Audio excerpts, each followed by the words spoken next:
Good morning, Earthlings. How you doing today? It's day after 4th of July. That would make it July 5th. Hope your day was good yesterday and that you enjoyed spending time with your friends and family. And if you're out there in the world and you're facing the challenges of the floods or the fires or the nuclear issues or the earthquakes or anything else, well, I hope that you're able to get through the day in as peaceful manner as possible, and that I hope your lives are starting to come back together in some way, shape, or form. Alright, today in the Dream Spell calendar, our date is a red day. It's the red spectral skywalker. Spectral tone is tone number 11. It's called the spectral tone of liberation. The skywalker is the 13th symbol. The skywalker is all about exploration of space. And because today is a 11-tone day, the guide is also the same as the daykin. It happens whenever there's an 11-tone or a 6-tone or a 1-tone. Those are the 3 days where the guide and the daykin will be the same. The phrase for today, red spectral skywalker guided by skywalker, is, I dissolve in order to explore, releasing wakefulness. I seal the output of space with the spectral tone of liberation. I am guided by my own power doubled. On the Gregorian calendar, it is Tuesday, July 5th, 2011. Each and every day at the beginning of the show, I always do this dream spell information. It's the 13-moon calendar. It's called the dream spell because this is something that Jose Arguelles put together as a special dispensation of the Mayan calendar. He took the ancient wisdom and he applied to it a cosmic science, which is what the dream spell has evolved to.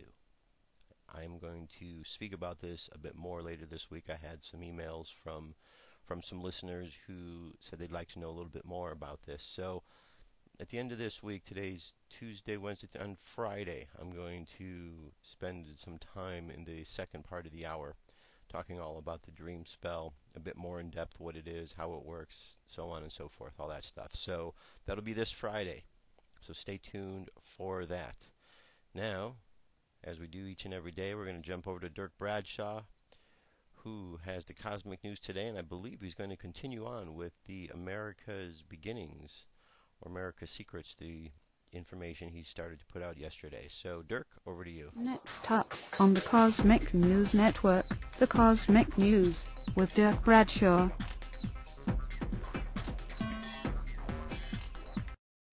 Hello, I'd like to order french fries, a burger, and a milkshake.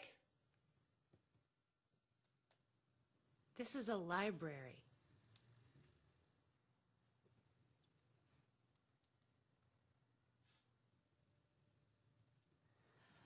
I'd like to order french fries, a burger, and a milkshake.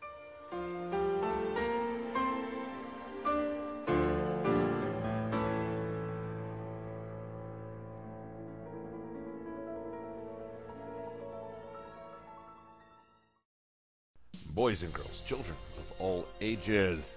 Tonight on the Cosmic News, we have part 2 of the secret mysteries of America's beginnings.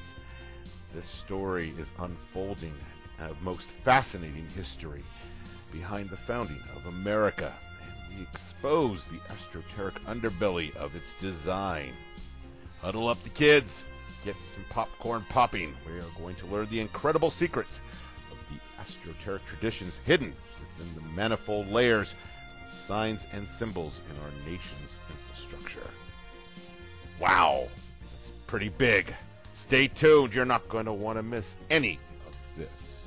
Flying high above the planet Earth, this is the Cosmic News with Dirk Bradshaw.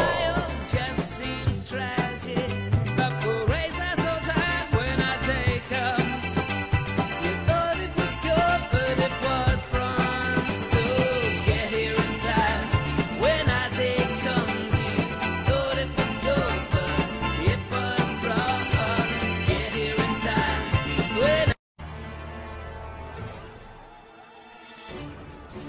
understand the present and possibly the future, we look into the past as we unfold the secret mysteries of America's beginnings. Can America be the new Atlantis?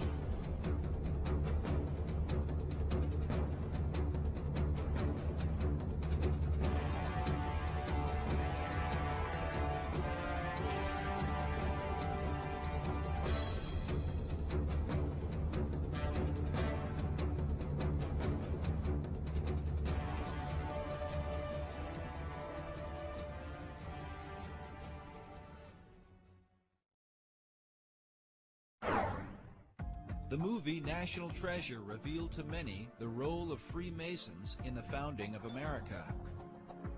Often seen as a shadowy organization with hidden agendas, Masonry was portrayed in a positive light. Was this coincidence, or could there have been something behind it? I think there's probably a little something behind it. The Freemasons among our founding fathers left us clues like these. The unfinished pyramid, the all-seeing eye. They're speaking to us through these. Well, the movie National Treasure is probably the first film in many years that has given a positive spin to the Masonic Lodge. And essentially it seems to have been at least partially designed as kind of a propaganda piece for them. They were basically trying to say that these people who have hidden this secret knowledge of whatever it was, the gold stash or whatever, the Masons, are basically good guys. Because it makes them appear to be this sort of benign, shadowy group that's in the background protecting these important ancient secrets and also protecting this great, massive treasure. It was fairly accurate in its Masonic elements. You can tell whoever made the film either was a Mason, and of course there's a lot of Masons in Hollywood, or else had done a lot of research. Screenwriter Jim Kauf, who developed the storyline for Disney Pictures, claims no Masonic connection, yet some researchers are not convinced. Masons were involved in the writing of that, it seems to me, because then they tried to turn it around and, say that the Freemasonry is a good thing, that it has these hidden secrets deep within it, and that someday will be revealed and, bring good things to America, etc.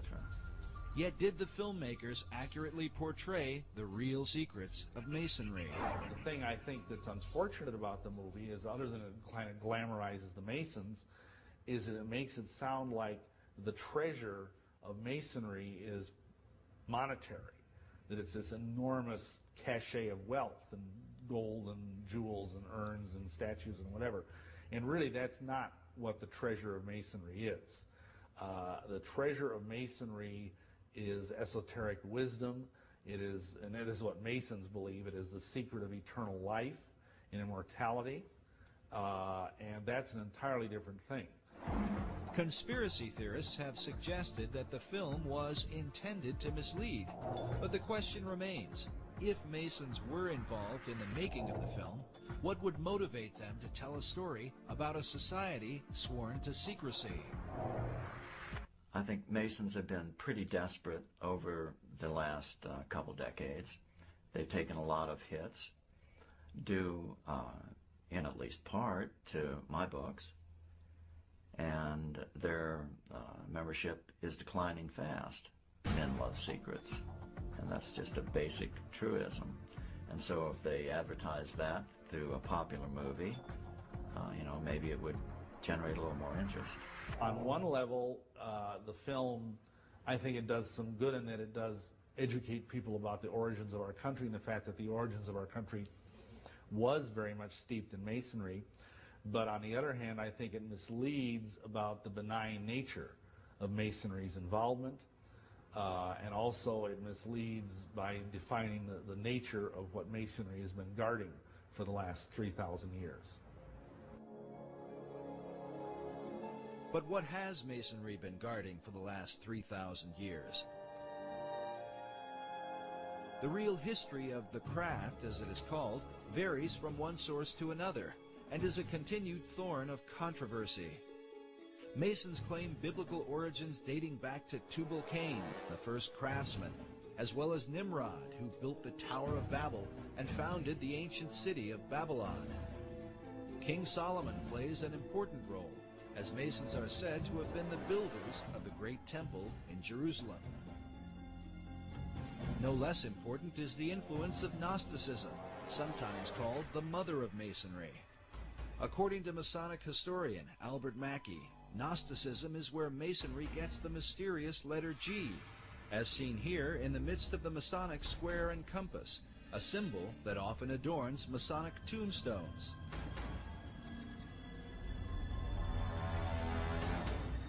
Known for rejecting the biblical Gospels, the Gnostics claimed to be the real Christians, an issue the apostles spoke vehemently against in the New Testament. The Gnostic Gospels have been promoted by writers like Elaine Pagels and celebrities such as Jane Fonda.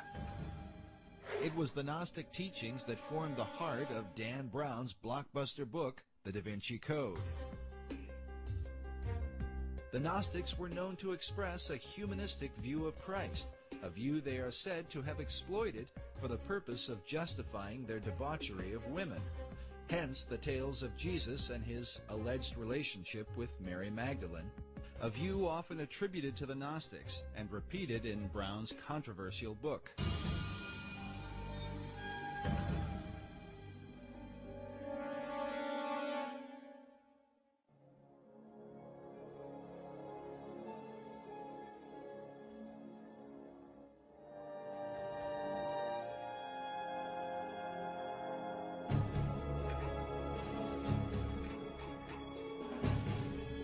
But Masonry's most popular debates, especially with films like National Treasure and books such as The Da Vinci Code, Born in Blood, and Holy Blood, Holy Grail, seem to involve the mysterious Knights Templar, whose connection to Freemasonry is often seen at the Rosslyn Chapel in Scotland's capital city of Edinburgh. A place that not only reveals much about the Templars and Masonry, but within may be secrets to the founding of the New World. But whatever the connection or controversy, most Masons trace their craft back to the mysteries of ancient Egypt. Egypt is like pretty much the proximate fountainhead of all esoteric mystery teaching. After the example of the Egyptian craftsmen, the Masons carved their own imagery in the great structures of Europe. Secret signs and symbols were embedded into their work, the meaning of which was to be hidden from outsiders. These were the craft masons who actually built the temples. If you look at European architecture, you know all those big cathedrals in Europe, Cologne Cathedral in Germany, Notre Dame in Paris, Salisbury Cathedral in England, and all those beautiful cathedrals were all built around the 1200s and 1300s. And it was these masons who knew their business, and they wanted to keep their skills secret. All the great cathedrals of Europe were built by stonemasons who had an understanding of esoteric lore, and they're basically riddles in stone. When Masons came to America, they practiced their trade in the same way they had in Europe, embedding secret codes within the design and foundation of the American colonies. Some believe this may account for the geographic location of the 5 great Revolutionary War cities. In particular, Boston, New York, Baltimore, Philadelphia, and Washington, D.C. have all been built in perfect alignment along the eastern seaboard.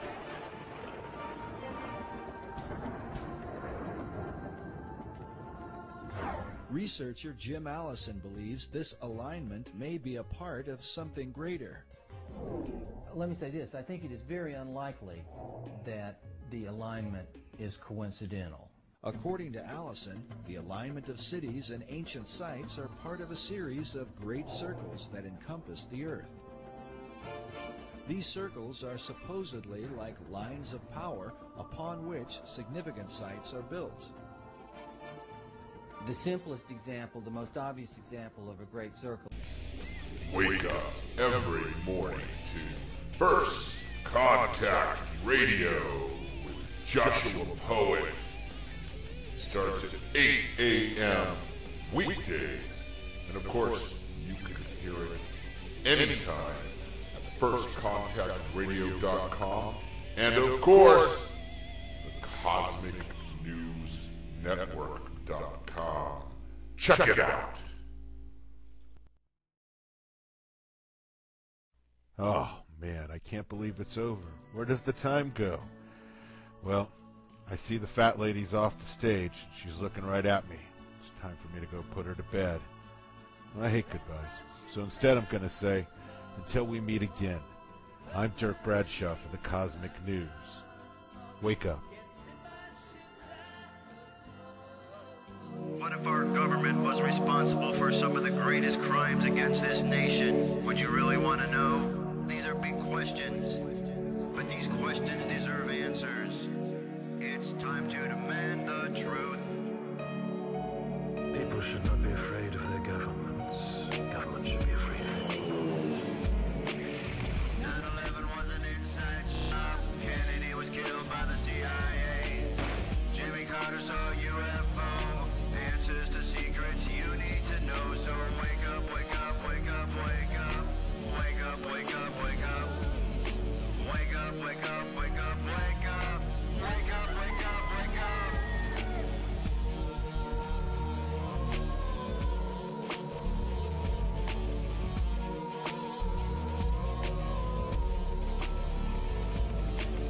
The evidence is overwhelming. Step past your fear, take a look.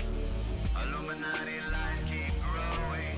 What they're losing from your eyes. And wake up, wake up, wake up, wake up. Wake up, wake up, wake up. Wake up, wake up, wake up, wake up. Wake up, wake up, wake up.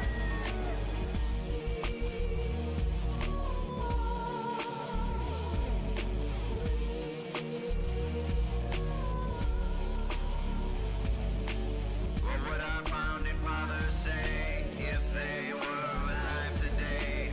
Must be turning in their graves. Redcoats are coming, big brothers watching. Wake up, wake up, wake up, wake up. Wake up, wake up, wake up. Wake up, wake up, wake up, wake up. Wake up, wake up, wake up. One if by land and two if by sea. And I on the opposite shore will be ready to ride and spread the alarm through every Middlesex village and farm. Whenever any form of government becomes destructive of these ends, it is the right of the people to alter or abolish it. When a long train of abuses and usurpations, pursuing invariably the same object, evinces a design to reduce them under absolute despotism, it is their right, it is their duty to throw off such government and to provide new guards for their future security.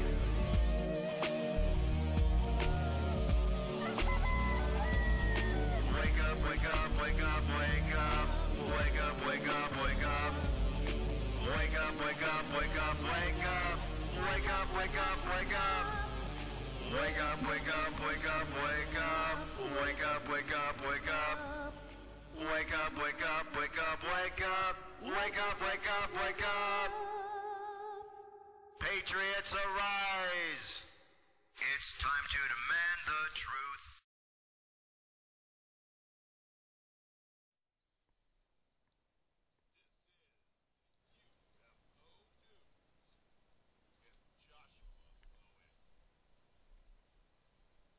All right, Dirk, thank you very much. This is Josh Poet. This is the UFO news for today. Let's get to the stories. First one up comes to us from the Examiner.com. Examiner.com.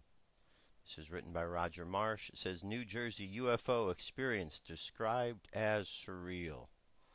A New Jersey witness describes a UFO sighting as surreal after watching a cone or bell-shaped object with a dark body and bright red lights emanating from all sides that moved under 100 miles per hour and was flying under 15,000 feet, according to the July 3, 2011 testimony from the Mutual UFO Network Witness Reporting Database. The object, red lights, first caught the attention of the witness who was inside watching television, but curiously sent the witness outside for a better look. Looking into the clear night, the witness described the odd object. It was moving from west to east when I first saw it, the witness stated. I could see it very clearly. My first thought was it was a helicopter because of the deliberate kind of way it was moving, and also because of its speed being rather slow, rather maybe under 100 miles per hour, and its height from the ground. But there was no sound and so many lights, and they were not blinking.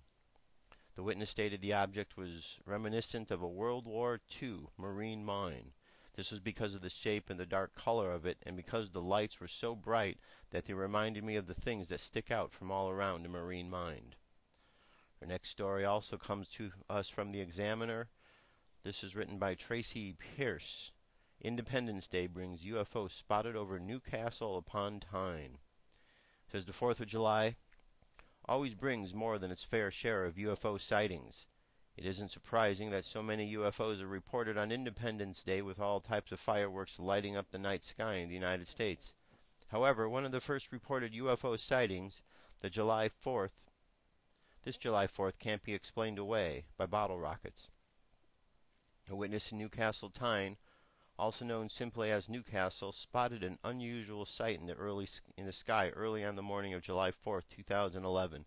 You can launch the video on the left. We'll take a look at that in a moment. And the sighting was described in this way. Something was there in the sky about 1 o'clock in the morning.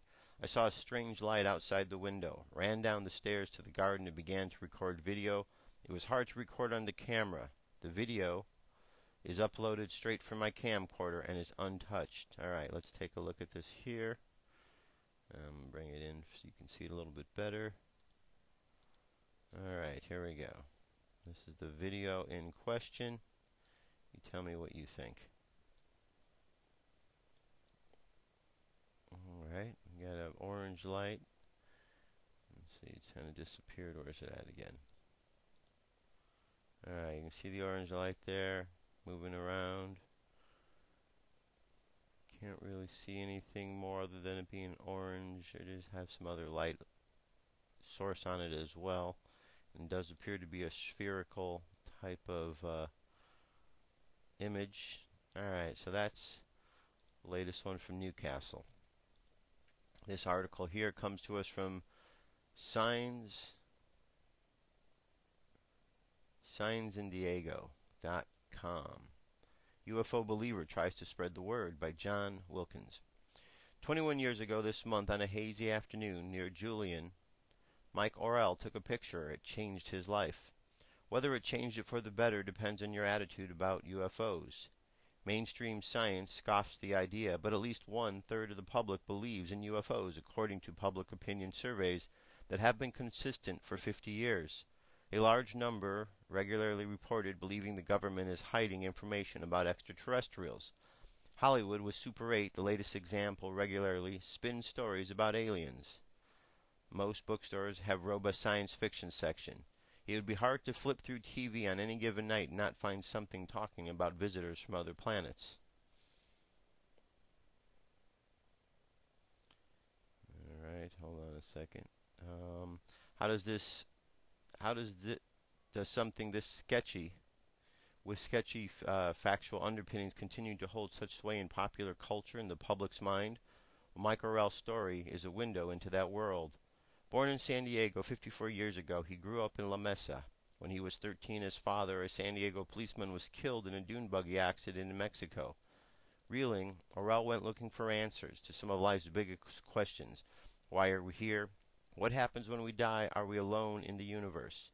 A baseball coach introduced him to metaphysics, and he liked what he heard, a mixture of the spiritual and the scientific. It wasn't long before he was immersing himself in literature that talked about the departed trying to contact loved ones back on Earth. He said he had a string of episodes where the doorbell rang and nobody was there. One day when it rang, he flung the door open and said to the emptiness, "Dad, I love you." The doorbell incident stopped, he said. So it would be safe to say he was predisposed to believe the paranormal when he was driving from San Diego to Julian on July 1st, 1990. He pulled off Highway 78 at the Inaja Memorial Park, where 11 firefighters were overrun by flames in '56. Reading a plaque there, he noticed the fire had happened one day before his birthday. It was, he said, an omen. He didn't notice anything in the sky when he took the photo. Neither did his girlfriend, Ronnie Spielvogel, or a friend who was traveling with them. But when RL got the film developed, the shot looking down the canyon had 9 specks in the sky in the upper left corner of the frame. He had the photo enlarged, which made the dots look bigger and redder, and in the grand tradition of all UFO photos, fuzzy. The specks had no wings, so they weren't bird airplanes, and they weren't a result of imperfections on the negatives or the print. Well, as you can see here, there's a bunch more to this article. It is available, firstcontactradio.com. Click on the link on the right-hand side that says UFO News. It is there with all the rest of the stories. And our last story, well, this is a bit fun. This is about a festival coming up in Exeter. It says alien beings will return to Exeter. Kathleen D. Bailey, seacoastonline.com.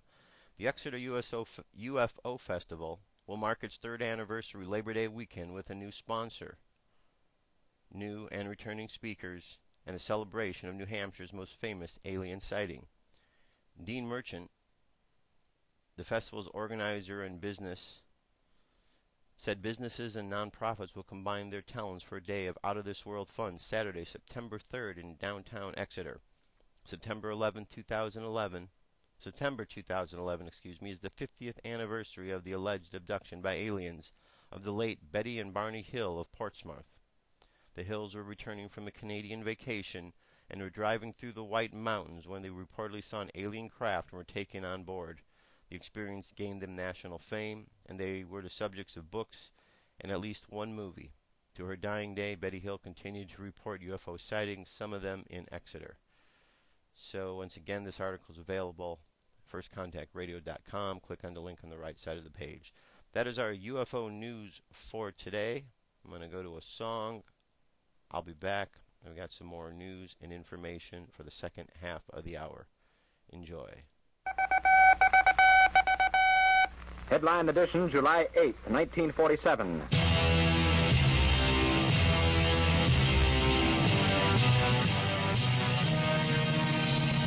One day, I was looking to the sky. I saw it. Up above the clouds, it was a silver shiny disc floating high above the ground. I saw them waving to me. It was E.T. and his family. Something happened up the street from the ground. The sky had shot the UFO down. Roswell, he didn't make it home. Roswell, he didn't make it home. The Army Air Force has announced that a flying disc has been found and is now in the possession of the Army. One day, I was looking to the sky. I saw a UFO shot down. It was a silver shiny disc broken in pieces on the ground. Then I saw them lying there, bodies scattered everywhere. Something happened. A military show picked up the pieces and the case was closed. Roswell, he didn't make it home. Roswell, he didn't make it home. Army officers say the missile, found sometime last week, has been inspected at Roswell, New Mexico, and sent to Wright Field, Ohio. One day, as I was looking to the sky, I began to think for myself, what if another ship comes down to take E.T. home? Then it occurred to me, maybe this is Earth's destiny. Something like this won't happen anymore.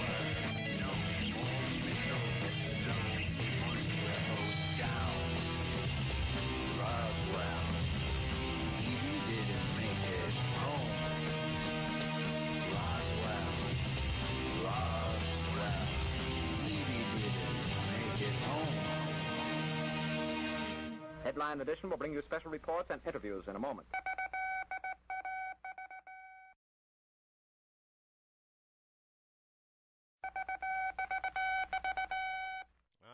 right, welcome back, everybody.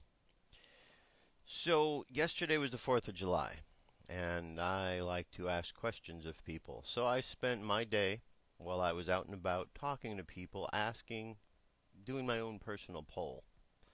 It was a simple question.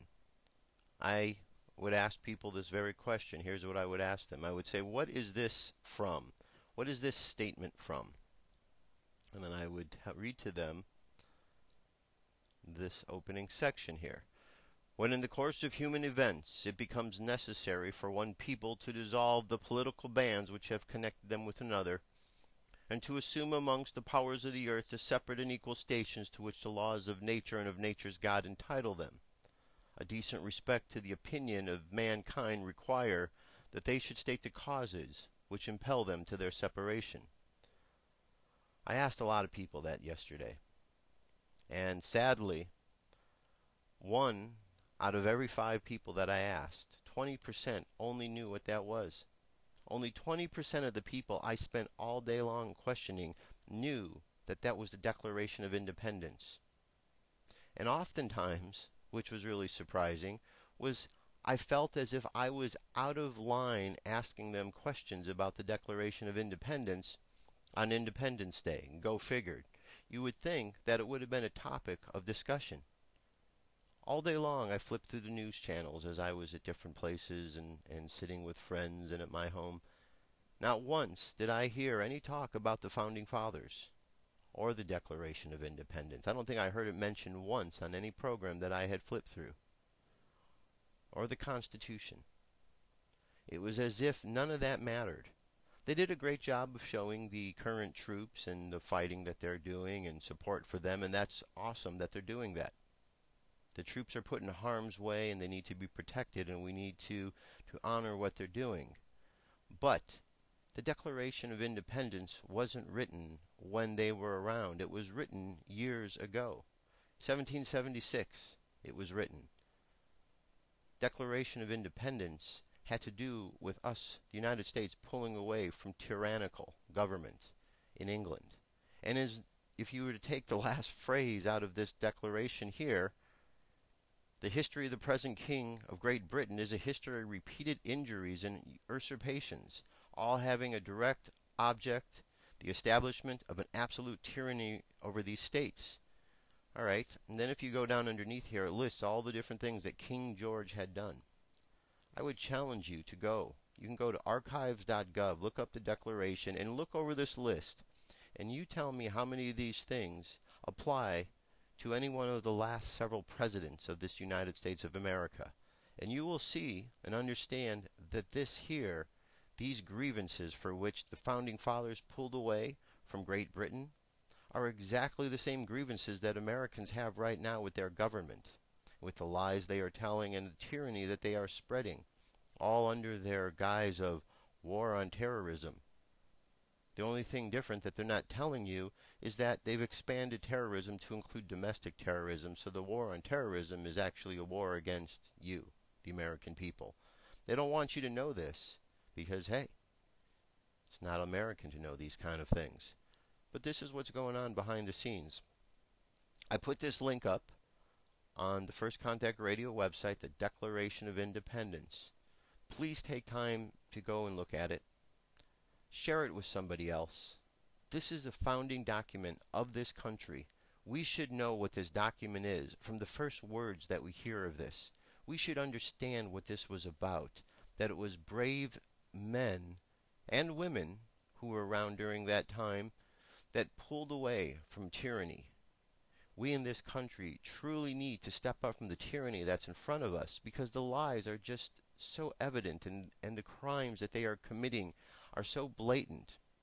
And I don't know about you, but it's entirely frustrating for me to talk to friends and family members and others that I know, colleagues in the field, who are so convinced that the government is doing right and are so blinded by what's going on with nothing to back it up. Nothing at all. I can't tell you how many times I've had a discussion with someone about 9/11 and they tell me that, oh, it's just your opinion. They've spent no time doing any research. They've never read an article, yet they will be the first ones to tell me how everything that I've researched and studied and know about it is wrong, and that they are correct without absolutely anything to back up what they are saying, simply because that's how it is. And I can't tell you how many times I've heard that answer over and over and over again. All I can think of is the folks who are saying that must be really scared. You must be really scared of what's going on or what could happen if you know the truth. But don't be afraid. Stand up. We all need to stand up and support each other. Remember that phrase, either we all hang together or we will surely all hang separately? Well, I think it's important that we all hang together. So let's not be afraid. Let's stand up and let's be strong. Now this next story here I thought was quite interesting indeed. This was in DomasJefferson.com. Libertarians call for arrest of TSA agents. It says libertarians call on Florida sheriffs to arrest TSA agents. In a strongly worded email sent yesterday on July 4th, to all Florida's 67 county sheriffs, the Libertarian Party of Florida demanded the arrest of TSA agents for violations of the U.S. and Florida constitutions and accused TSA agents of committing sexual battery. The letter reads as follows: Dear Sheriff, on this day in 1776 our forebears founded the nation by declaring their independence from an oppressive government. This beautiful and timeless document expressed the self-evident truth that all people have certain inalienable rights upon which no government can infringe. They asserted that the governments are formed among men to secure these rights, not to impede or restrict them. The Libertarian Party of Florida is reaching out to you and to all other Florida 67 constitutional sheriffs. We, the people of the state of Florida, must turn to you as our last line of defense against a federal government that is usurping authority and ignoring the rule of law. I'm referring specifically to the Transportation Security Administration and their egregious violations of the United States Constitution as well as the Florida Constitution and the state law.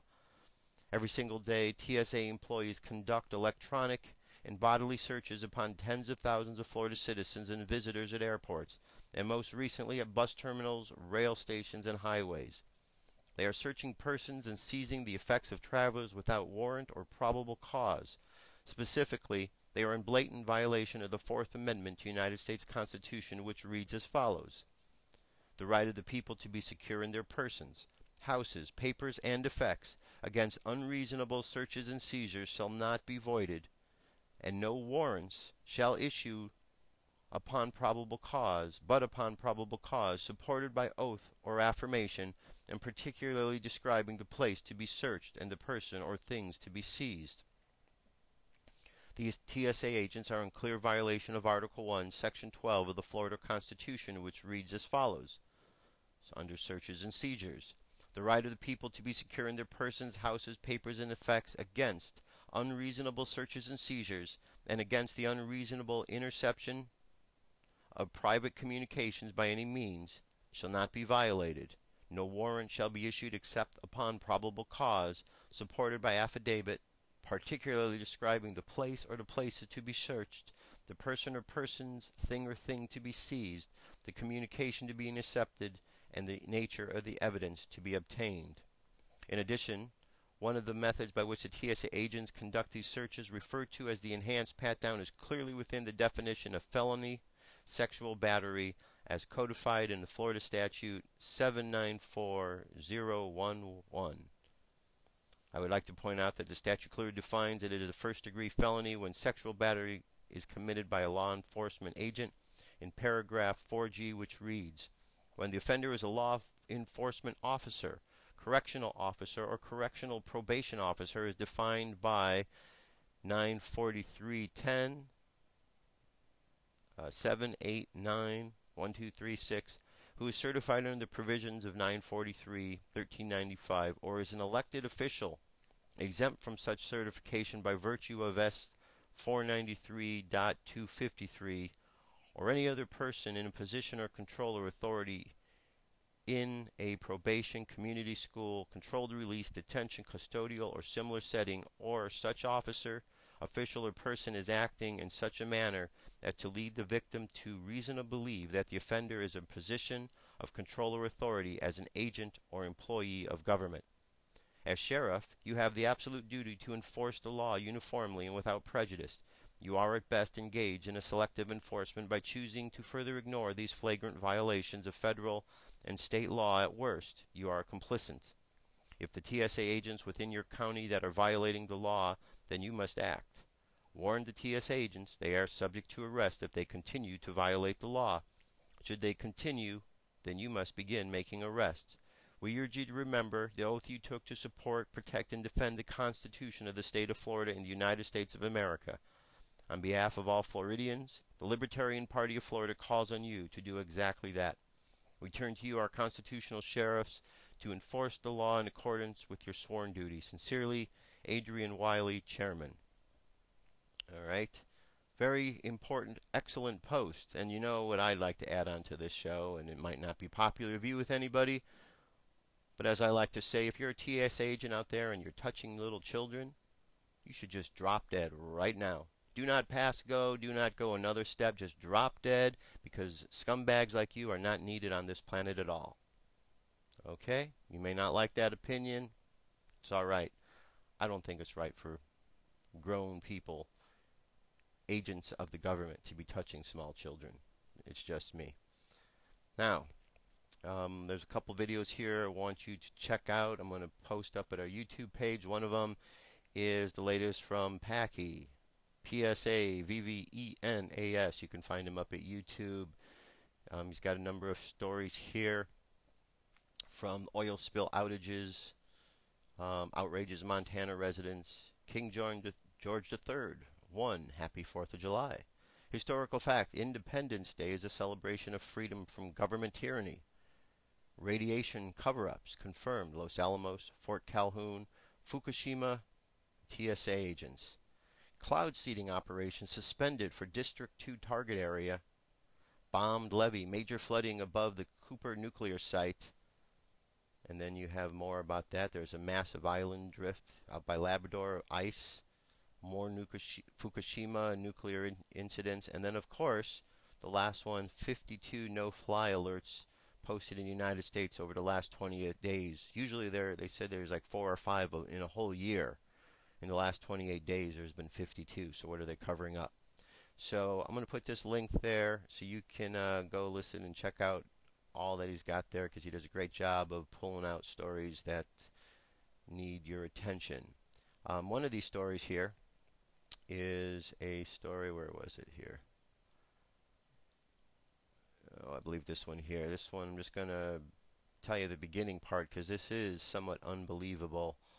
When I was looking through this here, it says, now this is from North Dakota. In North Dakota, just keep in mind they're having all of these major floods in North Dakota. And it says here, cloud seeding operation suspended for District 2 target area. Cloud seeding, for those of you who do not know, is seeding a cloud to produce rain. There's been a lot of rain in the Midwest.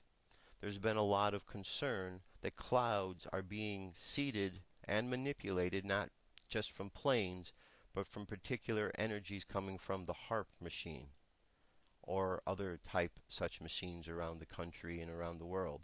It says here, due to ongoing flooding and exceptionally wet conditions, the North Dakota Cloud Modification Project will not conduct seeding operations for rain enhancement and hail suppression in its District 2 operations area until further notice. The program was originally scheduled to begin on June 1st. Well, it's now July. They were supposed to start this in June, on June 1st. Is it possible that they started this program on June 1st and it has been going on now for a couple of months? Is that a possibility at all?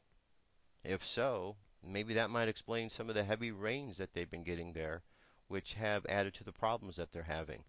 Something to consider. Now, I want to play for you a bit here of Alex Jones. Why? Because Alex Jones, I think he is a very patriotic man who, he may not have it all right. He may not address every particular issue out there. There's so many to address. But the ones that he does address, he does so with a lot of passion that you don't usually see from a lot of different reporters or those out there, speaking their mind in such a way.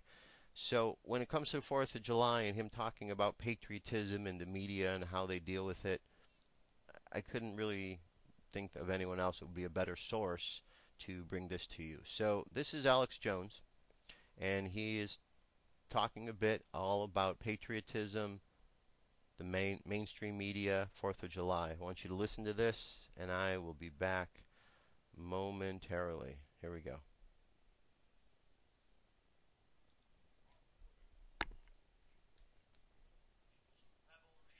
All right, hold on. Let me back up. Hold on. All right, here we go.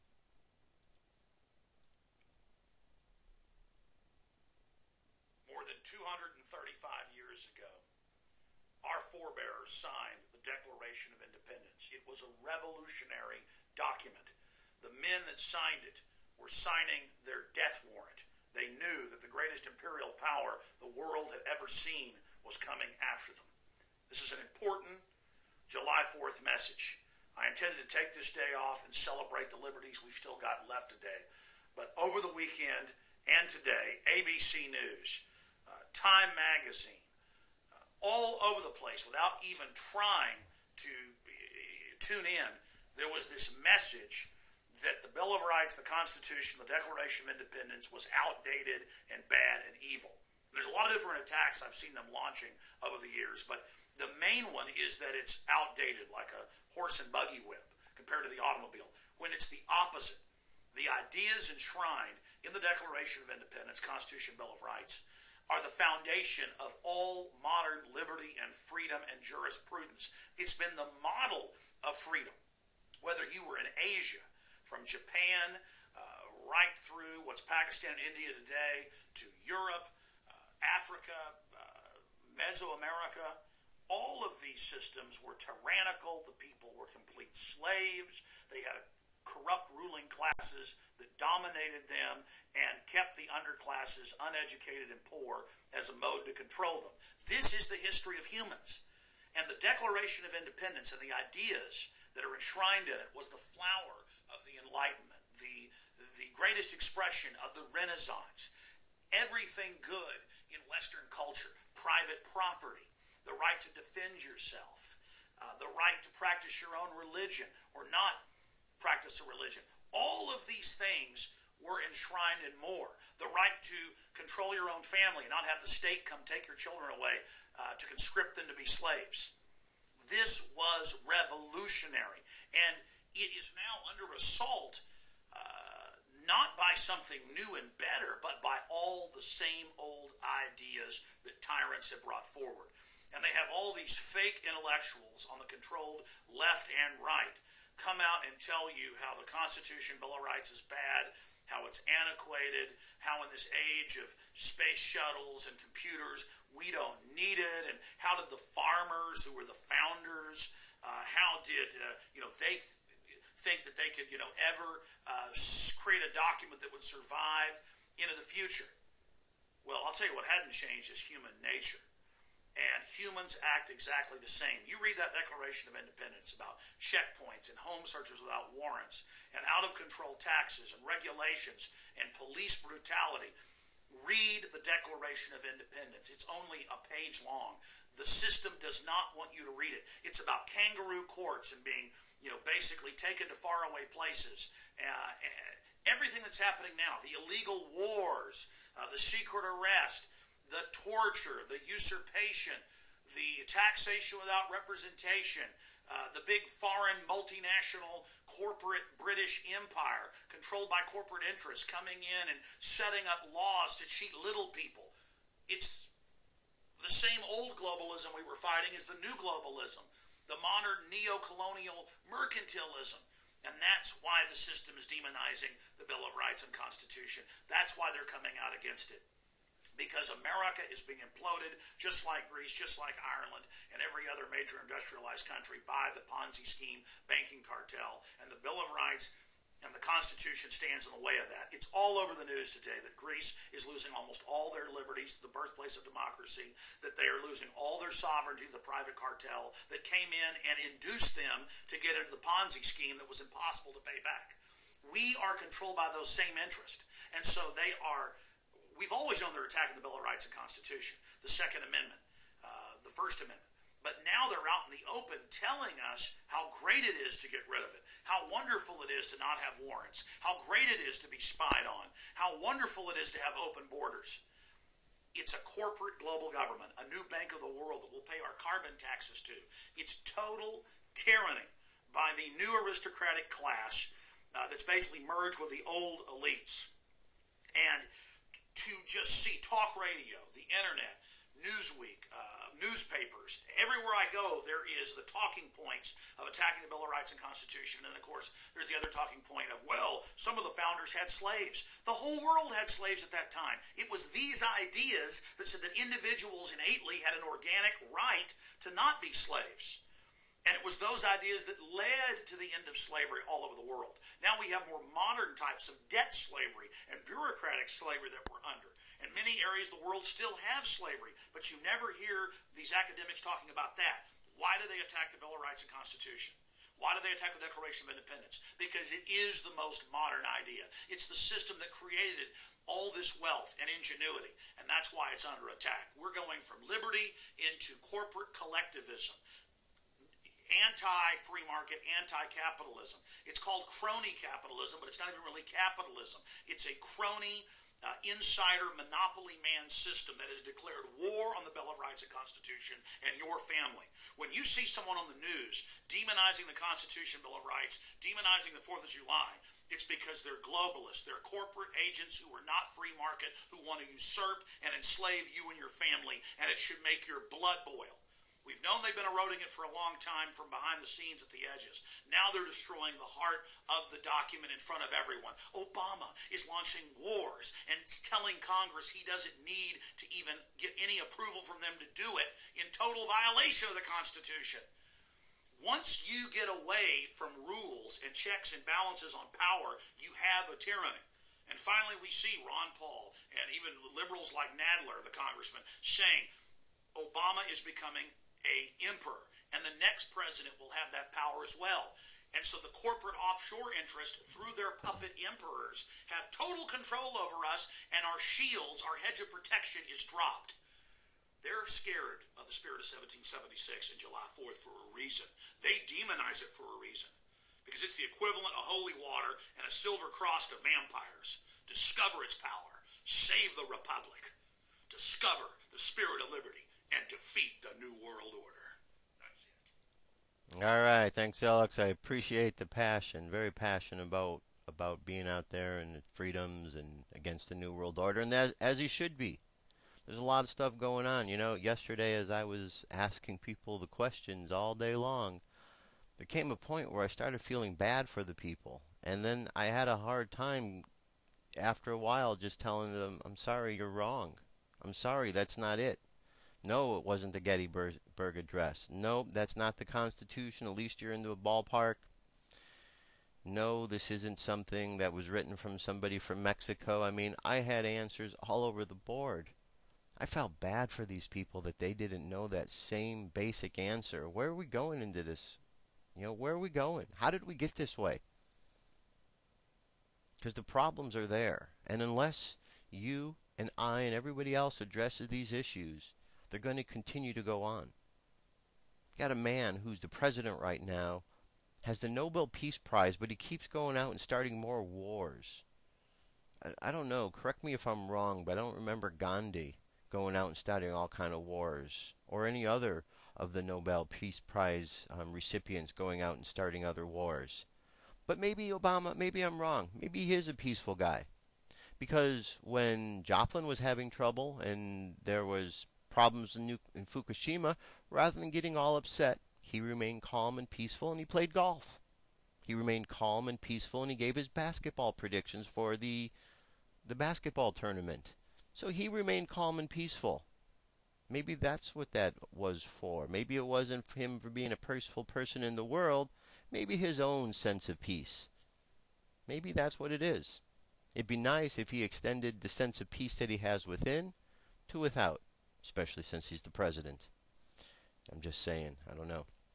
Now, on other news, just one last little thing. This was quite interesting, and it's a sign of new life, new birth. Here we have a rare video, it says, of a half donkey, half zebra.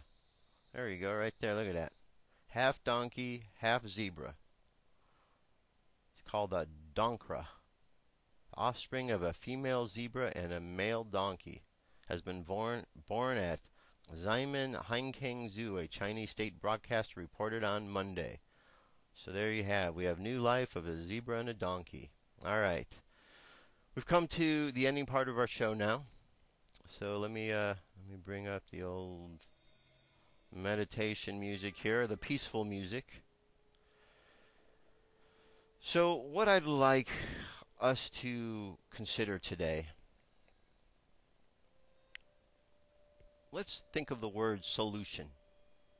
Let's consider the word solution, because there's a lot of problems in the world, and knowing all the problems, being concerned with all the problems, well, that doesn't get us to fix the problems. It just creates a lot of worry. But we have the ability, because we are all part of the same divine consciousness, to be able to heal the problems, to find the solution. First step is we have to be willing to find the solution. So as you think of the word solution, think of other words that are like solution, like answer. We're looking for answers. We're looking to understand. We want understanding to what is going on. We want to fix the problem. Imagine yourself like a carpenter going in. You've got your toolkit with you. You're wearing your tool belt. And you go in and just see some place. Imagine some place in the world that needs fixing. Doesn't matter what it is. Could be a spiritual problem. And imagine going in there with your hammer and your nails and your tools and fixing the problem. And after you fix the problem and you check to make sure it's solid, step back and look at it and see how it feels to know that you participated in the fixing of a problem. And at the same time you are finding the solution. Know and trust that others all around the planet right now are also finding the solution to the problems they have, that they are dealing with. And feel good about knowing that we are all joined together and looking for the answers to the problems we are facing. Now, starting at the bottom of your spine, I want you to open up all of your chakras. Bottom of the spine, red, is the first chakra. Raise the energy up from that lower chakra to the belly button area. Imagine the color red, orange. Then raise the energy up to the solar plexus, just below the rib cage. Imagine the color yellow. From there to the heart chakra, imagine the color green. Up to the throat chakra, imagine the color blue. To the third eye, color is violet. To the crown chakra, indigo. And then just imagine the energy connecting you above. So you're connected above and below. Just imagine this multicolored energy filling your whole body and then overflowing. And as it overflows and you see this line of energy around you, you are seeing your spiritual armor. And now, the last thing is just think of the word love and send the word love around this planet, connecting with everybody else around the planet. And then feel the love that is being sent to you from everyone else around the planet at the same time.